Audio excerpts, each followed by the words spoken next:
Hey, what is up, B fam? I am, I'm not going to say I'm excited about today's interview, but I am filled with anticipation and hope for any of you that are listening that are in the midst of this topic that we are dealing with today. And it is a topic that we are seeing running rampant in blended families, and no one really knows what to do about it. We have personally experienced it in our blended family on both sides of it.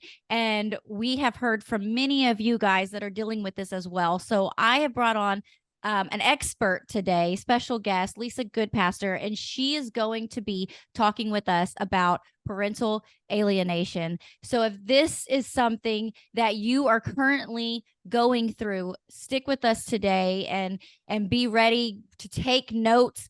Be ready to hear out the references that we give you, and just be ready for some change, some ideas, some understanding of what is taking place inside of your family. And then if you have not had to deal with this before, for one, I always say, thank God, praise God that this isn't a situation that you've gone through, but go ahead and listen so that you can begin to just put some of this information in your tool belt so that either when you do ever have to experience it, you already have the resources you need, or you may know somebody else that's going through it and you can be that resource for them and point them in the right direction.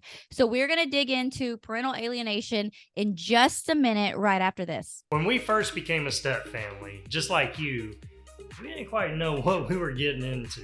Scarlett and Randall Tandy here from Enjoying Your Blended Family, and we have been a blended family for over 15 years. And not only did we have to figure out how to handle the day-to-day struggles that come with being in a step family, about 7 years in, our biggest fear happened and each of our kids went to go live with their other parent. We went through seasons of zero connection with each one of our kids, and we had to get really creative on ways to reestablish and reconnect those relationships. And through prayer and becoming very intentional, God restored our family in true God-like fashion and made it better than we could have ever imagined or hoped for. So God has called us to help other families do the same thing, to make those connections. So if you're looking for stronger relationships, deeper connections, and more communication, then we believe it truly starts with being intentional and creating these fun opportunities in our family. Click the link so that you can get quick access to the process that we use to help you find common interests in your family so that you can be more intentional on spending time with your kids, your spouse, and your family as a whole. We believe you can take the step out of step family and create a blended family that you truly enjoy. You can find our podcast on Enjoying Your Blended Family on YouTube or anywhere that you listen to podcasts. And while you're sitting there, go ahead and follow us on social media. So when you have more fun, you'll see less problems. All right, so we are back, and I have Lisa here. And Lisa was alienated from both her parents, her mother and father, by her stepmother. Lisa's ability to connect and inspire while creating a safe space for all who are struggling to understand children who have been alienated is unmatched. Lisa is also a motivational speaker, helping all families and professionals understand the complex issues that arise in all families. Lisa's over 2,000 hours of her own trauma therapy, along with her personal experience, makes her the most sought after alienated child trauma informed expert in the world. Her ability to connect and help others understand the dangers of not co-parenting and the connection to parental alienation is creating a positive movement forward to help create change while clearing the path for other survivors to come forward. So today I have Lisa here with us today. I found her on TikTok and I would just binge watch her videos. She's so passionate about this topic. And then I just binged her book. I read the entire thing from beginning to end because I couldn't put it down, just trying to wrap my brain around what's happening around this topic of parental alienation. So I'm going to go ahead and turn it over to Lisa here in a minute. And Lisa, can you just first just start out by telling us a little bit of your background and your family dynamics? Absolutely. Hi. Thank you for having me on your show. I'm excited to be here, even though it's a just a rough topic. I hope I can bring some education, light, and even laughter a little bit. It's okay to laugh Yes, yes. in these dark times, man. Goodness. Um, so for your audience, anybody that knows, I was raised with I had 2 step parents. My son was raised with 8 grandparents. I think everyone in my family that got remarried, we all have, I have aunts and uncles that are step parents. We are one big, talk about blend. We're one big, loving, blended family. I'm Latina, so family and just family and the importance of being rooted was instilled early. And I think that was a big blessing. So I have been a stepmom, a divorcee, a single mom. I think I play all the roles except for grandma. My son's 30. He is in no rush, and I am okay with that. So that's a little bit of my family history there, like where all this comes from. Okay, and I've seen, and I love for one that you say that you are big family filled with joy. I love to see the positive outcome because when anybody reads your book or they hears your story, like you came from some very hard, dark times, not only just in your childhood, but that trauma carried into your adulthood, which has created this passion that has stirred inside of you that when I see on TikTok, it's people begin like you're bringing awareness. And then, of course, there's the people that like to attack that, right? Because it either triggers something inside of them and they're like, that makes me feel uncomfortable, or they think that you're pinpointing one stereotype of someone in a step family. And then you usually come back on bringing some education and clarification, but all I see really is that passion that comes from you. So would you just go a little bit into your story about your stepmother again? Like, it's just crazy. Your story is like none other. I mean, I haven't heard anybody like that. I mean, you got to see her inside her mind from how she wrote down this information about this storyline that she has created about your family. So could you take us back in time to when you were a young girl and all of this was stirring up, and what created such a passion inside of you to help other families dealing with this? Yeah, it was about I was 4 when my parents got divorced, right? So right off the bat, 4 is really young. So parents that are remarried and they've got stepchildren that are under 4, that is a very prime age. By the time I was 7, both my parents were remarried. And that's where my stepmom came into the picture. You know, my stepmom, and I know there's a lot of stepmoms listening, my stepmom, what she wrote is now the education on what never to do, or when a step parent feels certain thing, you got to be honest, you got to be upfront. And my stepmom, when you read that stuff, it's not much different, especially when I talk to other alienated kids, what alienators are like. Whether or not she was just because she was my stepmom, yeah, we're talking about a malignant female narcissist. So sometimes I just say alienator so that it doesn't trigger stepmoms, because it's like we're not all like that. And I know I very much address that in my book. So my stepmom, oh good Lord, she didn't she didn't like that my dad had a past. She didn't understand how the difference between a parent and child love and a spousal love. I was a constant reminder that my dad had an ex-wife. I think my stepmom obviously was very insecure, because anybody that would hurt a child or their parent is coming from a very insecure, wounded place. So my stepmom was very covert. And this is really tricky because even as a little kid, I had feelings on the inside. And when she would say things, they would come off as passive aggressive, but I wouldn't know that. I just figured, well, my dad's married to her, so what am I going to do? Right? What my stepmom did was she didn't just alienate me with the words she said. She even wrote down a script, which is in my book. And that is how she erased my mom from me, where I didn't want to have anything to do. So if you're a parent or you're married to someone that is being alienated, that book shows why your kid is so angry. If you read, and as little kids, when we read things, especially from the time you're 7 and 13, that is a very crucial time for the brain and body. And this is what parents and step parents struggle to understand. This reshapes our minds. That is our foundation, and everything that is supposed to be launched from. My stepmom came in just like all other alienators, and they want to destroy, disturb, eradicate that relationship. So not only did my stepmom write that, but she was always making up, her own thought process. Like, if I was your mother, I would be calling you every day. Why tell a kid that? Yeah. So the first thing that alienation does at stepmom is they go after the parent's parenting. They go after their character, they go after the parenting. And this is where stepmoms and step-parents struggle to understand. Look, kids love their parents. It's a biological need. And when there's alienation and parents are remarried, which seems to be really bad, and no one wants to talk about it. And I'm like, they're all alienated. And like, parents that don't take care of their emotional stuff before the divorce, that emotional stuff is going to link in to the next marriage. And that's not okay.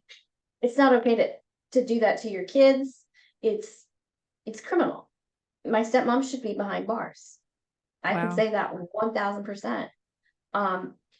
Not every alienator should, but no, she knew what she was doing. And the stuff that you had to read, some of the stuff she still believes today in the now. It's almost like they brainwashed themselves, these alienators. Yeah. So I was wondering, because she has this false narrative that she has created. And that I was talking with Lisa before we started recording. Like, when you read it, it sounds like the plot of a Lifetime movie. Like, it's in a sense, it's kind of beautifully creatively written, right? But it's this false narrative of this psychological thriller kind of movie that she's created. But that's not only what she was writing, she was living that out with you, right? Like, the things that you wrote in there that she was writing, that's the things that she was saying to you. Was it, because it was kind of back and forth, was she trying to be the hero in this story, and so she was treating you as she was the best parent ever, or was she evil to you? She was straight out evil. She was just covert about it. When you read that, like, yes, kids are alienated, but they're not just alienated, they're psychologically abused. Not only that, but when you leave your kid with someone else that isn't prepared or doesn't want to say that, yeah, I really don't like your kid, but I'm just going to pretend, that kid's in peril. I wasn't just alienated, I was molested, I was bullied. I stood quiet to protect my dad, and obviously pushed my mom away. So the most important years of my life were to appease this psychopath. That's not okay. The parent in me, who's already raised her son with step parents, by the way, but I did the parenting. My husband and I, my ex-husband and I, his dad and I did the parenting. There was no way that, as you get older, as your kids get older, step parents kind of step in, and it helps. And it helps when parents do the co-parenting. But when step parents try to take that spot, that's not a natural feeling. It's not. And this is why I could get really passionate, but I'm able to say what I need to say, because if you notice, we talked about my TikToks, right? There's a video on there that has now 4.6 million hits, and all the kids that have step parents that are alienating, they're all on there saying, I wish my mom would have protected me. I wish my dad. So it's not that it's a step parent issue, it's a parenting issue, right? It is a parenting issue.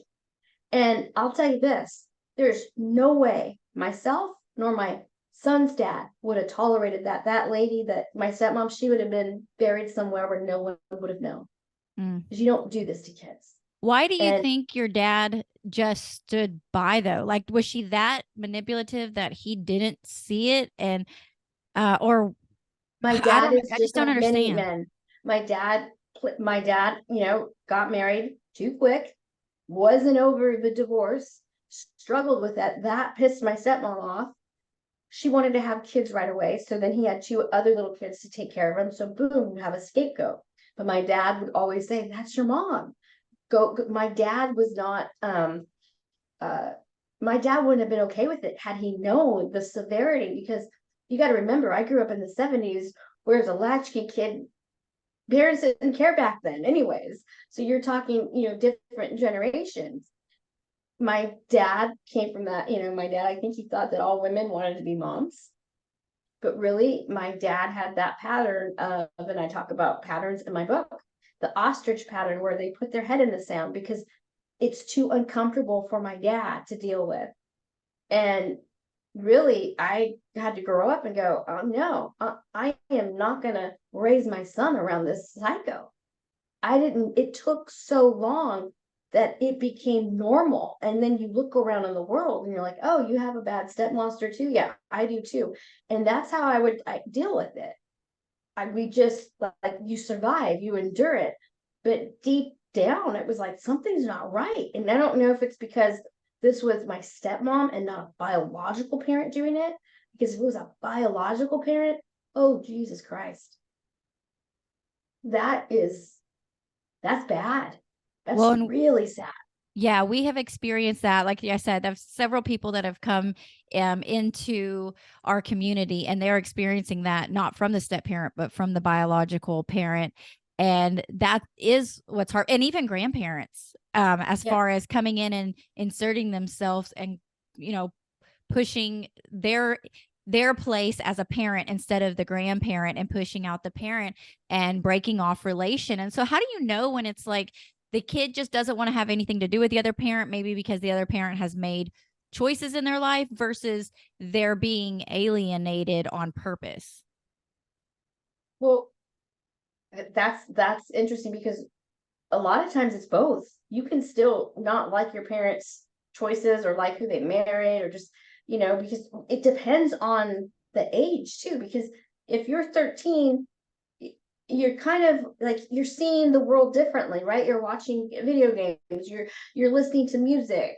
Uh, my day I was watching the Brady Bunch trying to figure out what the hell happened to the real parents. So there's, or you look at your friends and like, okay, they have a mom or dad, they have a step parent. Like, so what happens is kids will feel all kinds of uncomfortable, but because parents aren't attuned to their kids' feelings, they just assume it's all normal and it'll be fine because you're going to be resilient. No, it's different. This plays into, and kids aren't aware that, okay, we have a natural biological need to connect to our parents forever. That's why it hurts when we find out that our mom or dad made a mistake, or our mom or dad didn't treat someone nice. All of these things play into your kids and they change the trajectory of your child's life.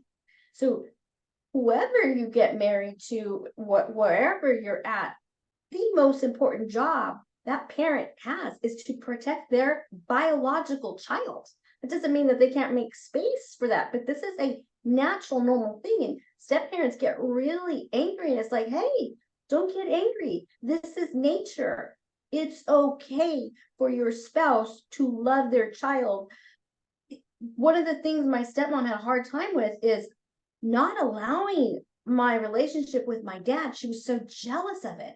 If I would sit on my dad's lap and he would hug me, she would like, that's inappropriate. You shouldn't be holding your daughter that way. I was 7.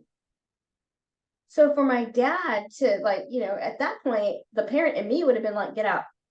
You don't tell me how to love my child.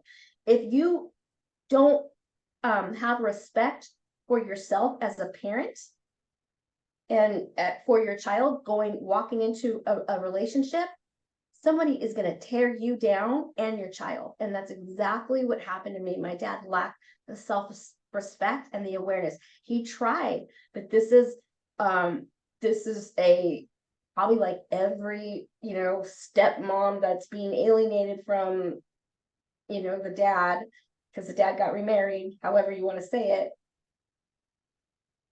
This is because my dad or my mom, they didn't understand and they didn't know that their job, like every parent that is not divorced, but has no problem raising their kids, put your kids first.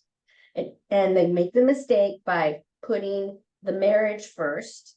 So that kid from divorce is already at a loss because now I have a stepmom or I have a stepdad, but where do I fit in? Because now my mom or dad loves them, but my mom or my dad's over here. So the kid, when there is high conflict, that kid isn't just split like once, like, no, it's every time, every day until the parents come together and work it out. How do I know this? Because it took 40 years of my life after raising my son, doing everything completely different because I was so internally hurt of what I couldn't explain. So you imagine trying to get your parents' attention for 40 years and then blaming each other, like what we see online. No, it's the dad's fault. No, it's the mom's fault. No, it's the stepmom's fault. No, I'm like, no, it's all of you guys' fault. Everybody's fault. Nobody's to blame, but everybody's at fault. And that is like the most gracious way I can say this, because I'm not here to, like, I'm here to bring light, but I'm also here to bring the kids home. And they're not going to come home. They're not going to reunite with their family until they know that they're safe. And when we're talking about step parents, I'm sorry, but right now, these kids need to know that they are loved equally by their parents, even though one parent may be psycho, crazy, that like, just hates the stepmom and saying all this horrible shit. I get it. But that kid right now, in order for that kid to come back around and feel whole and safe, both mom and dad have to come to the table. And if they don't, then it's time to teach the kids how to raise themselves. Because the way that family court is and the way that the legal system is, it really ties the parents where they can't even use their voice. So I see it from all angles. And I can tell you, I did a post and I said, look, calling a child up, telling your child to call their your new spouse, mom or dad, is alienating. Every psychologist agrees. The ones that don't are the step parents. And here's what the step parents don't know. There's this like entitlement factor, right? Well, that's my husband. Great, I know, but that's that kid's dad or that's that kid's mom. They came first. And right now, that kid needs to know that. And if a dad or mom can't do that, you know what? Then they're not going to be able to protect them. And that's why that kid stands back, because what happens is trauma affects every cell of our body. So everything is being reprogrammed to almost to like go to war. It's like instead of going to family dinners, it's like I'm going to the war zone, because that kid now is torn, because now they've got stepmom, they've got dad, they've got stepdad over here, they've got mom over here. There's no space for them to grow up whole. So this is a reckoning of our families. Conversation from something you had just said about putting the child first, which against something that we also believe here at Enjoying Your Blended Family, and as a Christian, our beliefs of God, then your marriage, and then your children. And this is a very controversial topic. So like you were saying, that when you made that post and all of the psychologists coming in and saying that, so I just want to address it because I don't want anybody to walk away and be like, wait, why she's saying to do this and y'all say to do this. There is a difference, I believe, when it comes to healthy human beings and what a household should look like. As a believer, we do believe you put God first in all that you do. Then your marriage needs to come first. But putting your marriage first doesn't mean you neglect your kids at all. It means that you come together and you talk and you have conversations and you spend time together and you foster that relationship. But you're always doing what's in the best interest of the children. You putting your marriage first should never mean that your children are being hurt or neglected or pushed aside, or that your children should, someone said this the other day and I thought that was beautiful. Your children should never even know that you're putting your marriage first. Like they should feel loved and like everybody in the household wants to be there and be part of family and wants them there. So just with that, would you say that that is a difference, that it comes with there being two healthy, mentally healthy adults versus when one of them does have this just psychotic, I don't know, mental whatever's happening there? Or unresolved trauma, who knows what it could be, but just the lack of being an adult, because adults are supposed to protect.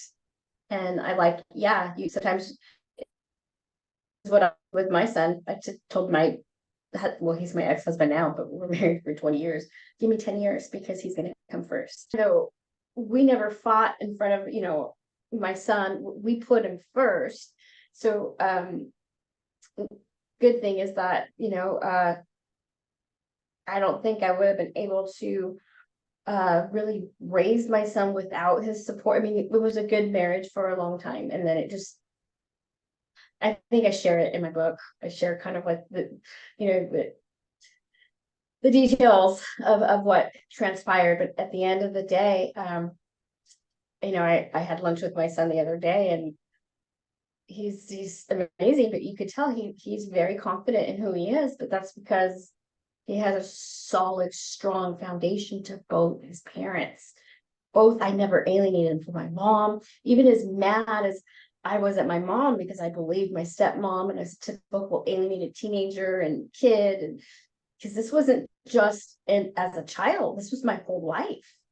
Like, I didn't really put it all together till I was 44. And that was when I remembered where my stepmom kept her proof of lies.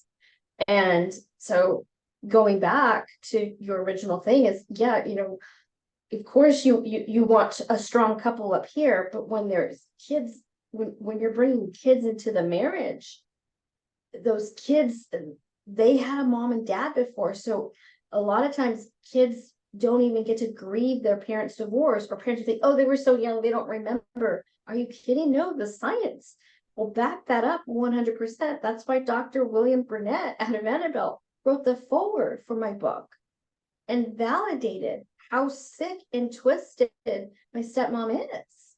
And it's not just step parents, it's all parents. And fortunately, though, in blended families, we've got a lot of alienation, and we've also got fathers' rights that aren't helping the situation, because I get how bad it is for dads. But when you have a spouse that is so angry and wants to support you, but they're out there on social media putting all this stuff, bio mom did this and all this baby daddy hate, all it's doing is bringing that step parent to the level of an alienating. Because all you're telling the kids is like, oh, you're protecting my dad, but my dad really, he's not saying anything. So you're telling the kids that my dad can't protect me because he's listening to you. That's why the kids will say, that's why when you hear kids, do you like your step parent? And they'll tell you straight out, not really. Why? Because you have a step parent that is controlling, and they're not much different. Or you have a parent that goes from relationship to relationship, right? They're still in that marriage, or they haven't quite divorced yet, but that man or that woman goes right to another marriage. They're not healing. They're bringing in their trauma into the next relationship, and they are not putting their kids first. And that is where a lot of this can be prevented. So a question, is there some early signs if you're in your family dynamic, you're trying to raise your kids or whatever, and I've seen it in a lot of situations where those preteen teenage years is where you really start to see some pushback from the kids. I think you would if you were in a nuclear family, and normal biology of preteens and teenagers is start to have some conflict there.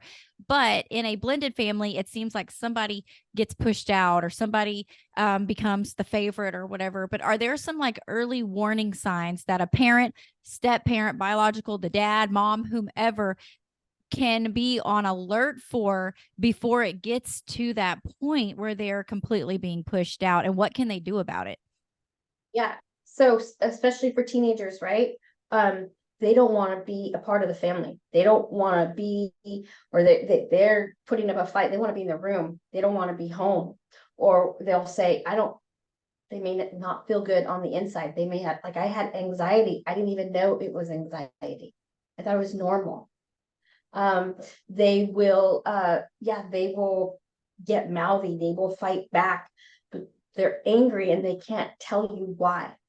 Because I wouldn't have been able to explain unless I grew up, raised my son myself. And like, well, yeah, I lost the attachment to my mom or dad. That's why it's uncomfortable.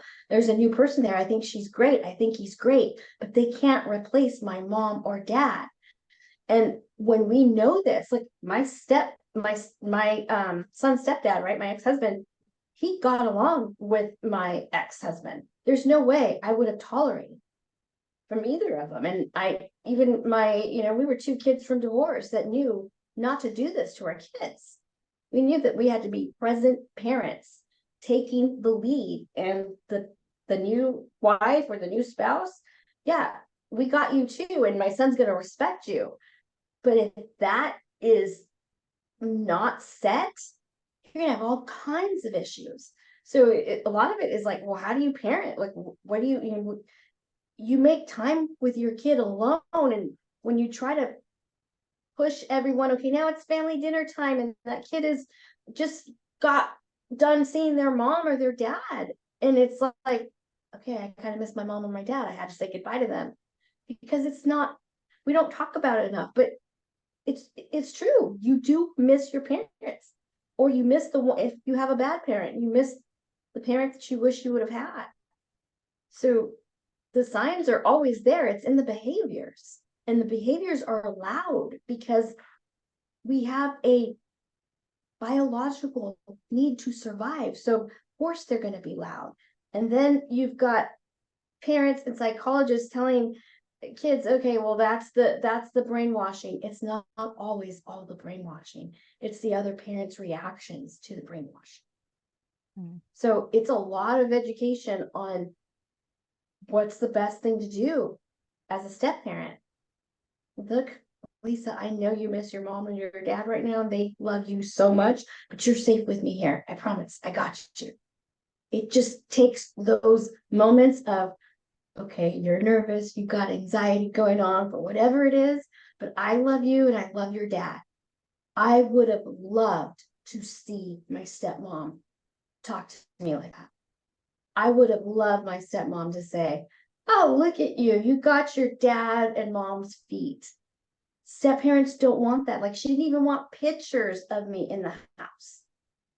So this happens at such a astonishing rate that I don't think step parents are prepared. And there's a lot of step parents that haven't, addressed their own traumas from their childhood. So there's a lot of dysfunction, and you can't put dysfunction on top of dysfunction. That house is just it's gonna collapse. And that's what we're doing. Yeah, and I hear that just in general for kids, like especially this generation coming up, that we are learning different from how we've done things in the past, is you don't have to dismiss or disregard their feelings. Like, it validate. You might not have the solution, you might not have the answers, but the kids just want to feel seen and heard, and say, I'm sorry that you hurt. I hate that you're hurting. I hate that you're put in the middle of this. I wish this, wasn't the case. Just something to acknowledge, like, you did not ask for this. I remember my kids saying that. They went through a stage and they were like, I didn't ask to be born. I didn't ask to be put in this family. Or I didn't ask to and it would break my heart, because I'm like, well, obviously you didn't ask. I mean, it's biology. You were the fastest. Yeah. You were the fastest. That's what it was. Yes. And so, but that's just what they want. And that's what I've learned with my kids. And I don't want to spend time today really just going into situations like from my story, because I wanted to hear your story today. But reading your book, there are so many things that it's like, man, I did it so wrong. And I have got to a point in my life where I am willing and able to say, like, I messed this up. Like when Randall and I first remarried, we came into the relationship, and because both of their other parents there was different situations taking place, but in my head, I was going to get it right this time. We were going to raise these kids with the right morals and values and have this nice, normal family without dysfunction.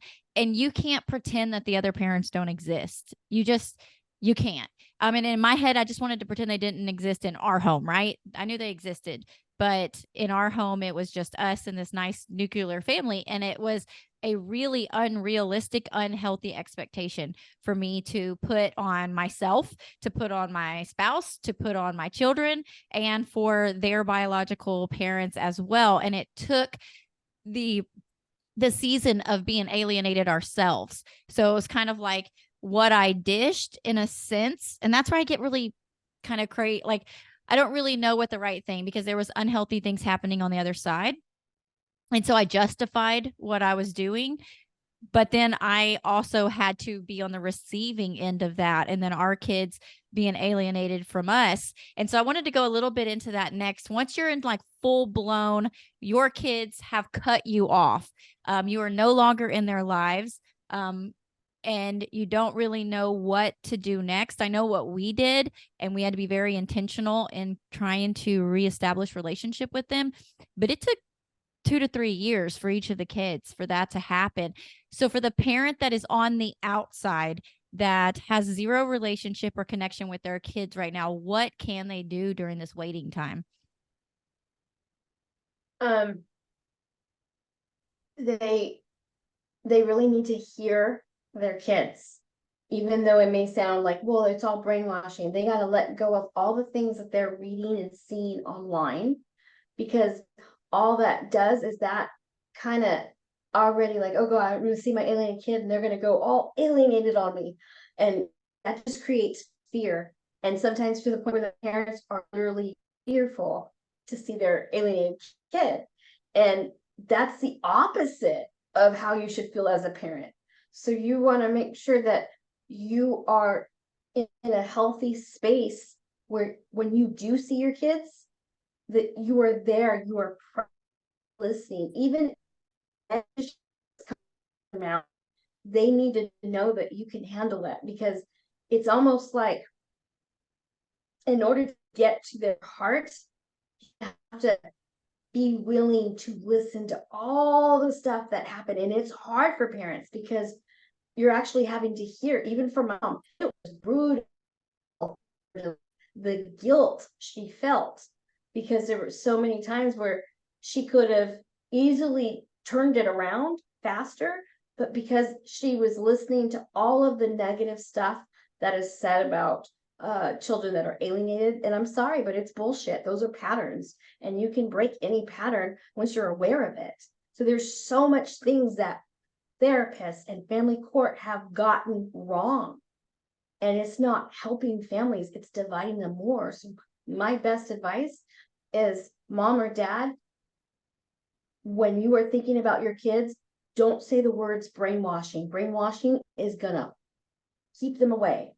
It is gonna keep them away. All the things that you hear, oh yeah, all the psychological things that they say, oh, that's splitting. First of all, audience who's listening, all of the trauma responses that are coming from your kids are a biological correct response to trauma.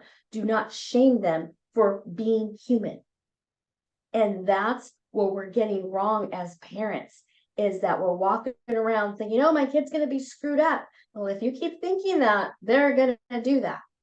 You got to keep thinking like, no, my kid is going to make it through because they have got the inner strength. I've got the inner strength. They're going to make it through. You have to switch that negative narrative, because think about it. If you're alienated and that parent that you're alienated from, that deep down you miss, but the pain and all the things that your body and mind are creating to keep you safe, that parent has to be able to handle that. And that is a really hard thing to do when you're hearing all the negative things. It's like your kids are going to be okay.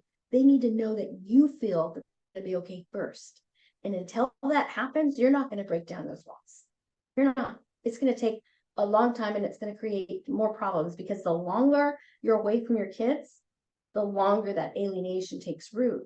And you want to be able to get it while they're still in childhood, because by the time they're adults, it's a whole other show. A whole other show. It really is. It's a whole other show. But my heart, and for the step parents that, have to hear the horrible shit that the mom or the dad is saying about the new step parent, it's like, yeah, that's a really bad example. You're teaching your kids, you're teaching them to talk crap about someone else because you're jealous. Like, Yeah. Well, what I kind of think example is that? I think you're so right, which is what ended up happening in my situation where the kids were gone. I had to start working on me, and I began to heal areas that were unhealed from childhood trauma myself. And when I did that, I was able to walk into my parenting when our relationship was restored in a way that I wasn't affected by their choices, by their words. I could handle it differently. Whereas the way I did the things I did as a stepmom or biological mom in a blended family was in response to me trying to create this perfect visionment of what family should look like based off not having that as a child. And so it was like, I'm going to make this look picture perfect if it kills me, and if it destroys us in the process. And so when they were gone and I began to work on myself, and so as you were talking, it brought back this memory I had with my daughter, because through our different situations, it was like a revolving door. And I know you dealt with this too, as far as your dad packing up your bag and dropping you off at mom's and stuff. And so situation happened with my kid's dad. And so my daughter was forced to come back against her will to come live with us. And she just went into fight mode. And she was probably like 16 at the time. And she just immediately started back into our old patterns of screaming at me. And like, she had these long fingernails. I just remember it so intense because, that the girls getting their nails done, and really long ones, and throwing some things around. And in my mind, I thought, she's fixing to hit me. And now she's a lot taller than me. When she left, she hadn't hit that growth spurt. And I'm like, we're in a different, stage of life right now. Yes. We haven't had Yeah. to go at each other, like conflict like this. Yes. But I had learned to walk away, whereas before I never would. I am the parent. I am right. I'm going to tell you how it's supposed to be, and you're going to listen to me. And I learned in that point, when she started going off, I said, you know what? I'm not doing this. I'm going to be downstairs. I love you. I want to be able to have a conversation with you, and I'm going to be downstairs. I'm going to be waiting for you for whenever you're ready to talk. And I did. I came downstairs and I just started praying and put on some worship music for me to get my mindset right. And I walked away. And then within 10 minutes, she came downstairs, and all the walls came down. All the emotion came out. We were able to have a deep, meaningful Oh, you gave me the conversation. chills. Yep. Yes, me Yep. too. Yes, Just you gave me remembering it, because yes, you did exactly. That's right. Because in that moment, your child, even though she's 16, or they're older, and they're like, it's intimidating. It's like, what the hell is going to happen? It's scary. And what they need in that moment is a calm, rational adult to say, hey, I know you're upset. You're allowed to be upset. You're just not allowed to throw it at me, because they got to learn how to deal with that anger. And that's a big part of it, is even myself, right? Because I was angry for a long time. I didn't know. So when we are angry, and I'll leave your audience with this. This is why anger is a powerful emotion, but it's also a limiting one. Because when we are angry, we are still in victim mode. And when we are in victim mode, we cannot grow, we cannot expand, we stay stunted. And it's not that I'm not like saying, I'm not being however they call it, victim, you're victim shaming. No, I'm trying to help adults understand that your kids want adults. They don't want victims as parents. And they don't know when they're being primed by their mom, dad, or step caregiver, whoever you want to call it. Oh, look what your dad did to me. Look what the stepmom is doing now. And so that kid is like, oh, now I have to be the emotional container for my mom's stuff, my dad's stuff, my stepmom's stuff, my grandparents' stuff.